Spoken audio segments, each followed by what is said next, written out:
Srinivasa Ramanujan was born on December 22, 1887 in his grandmother's house in the village of Erode in South India.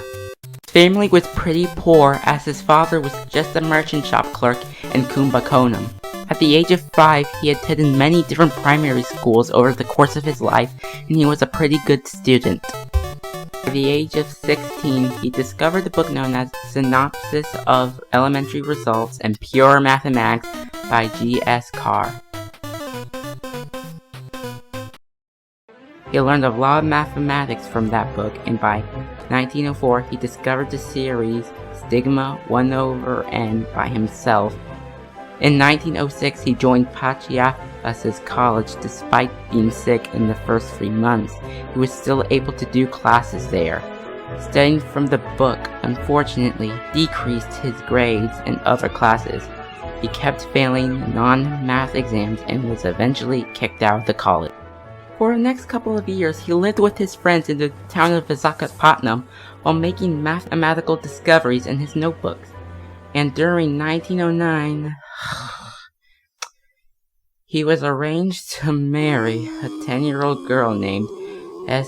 Janaki Amal. Just to let you know, this stuff was legal in India during this time. Ramanujan later published his 17-page work and appeared in the 1911 Journal of Indian Mathematical Society, though people questioned his intelligence. Though this questioning stopped once his work was improved by a man named G.H. Hardy.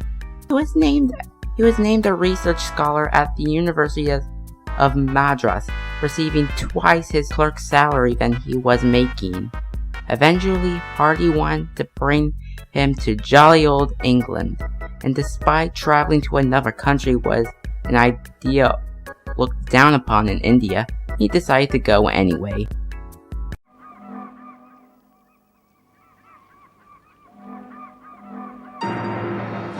In March of 1914, he arrived at Cambridge, England by a steamer, which began his 5-year-long partnership with Hardy.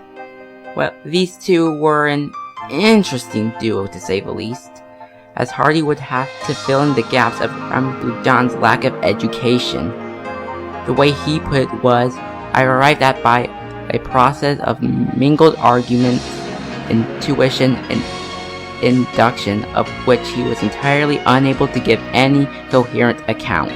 If he really wants to know what incoherent and disorganized is, he should listen to these video recordings. Ignoring those parts of their partnership, they were actually able to discover mathematical results. One such example is finding a formula for the number Pn. Ramanujan was greatly respected in England as Cambridge gave him a Bachelor of Science degree in 1916, and he was elected a Fellow of the Royal Society. Sadly, this happy life in England wouldn't have lasted. You see, it's no secret or surprise that England has completely different weather than India. Because of this, Ramanujan's body wasn't able to get used to the cold weather, so he got sick. Usually when he was sick, his mom and later his wife would cook for him, but they weren't with him at the time, and the fact that World War I was going on didn't help in the slightest. He was hospitalized in the year of 1917, with doctors fearing for his life. By 1918, his health had improved a bit, and returned home in 1919. So did this happy life of good health last for him? Oh no! When he arrived home, his health condition decreased even more, and the next year he died in 1920. Though his legacy wasn't completely forgotten, as he left behind several notebooks and journals of his math discoveries, and they were eventually published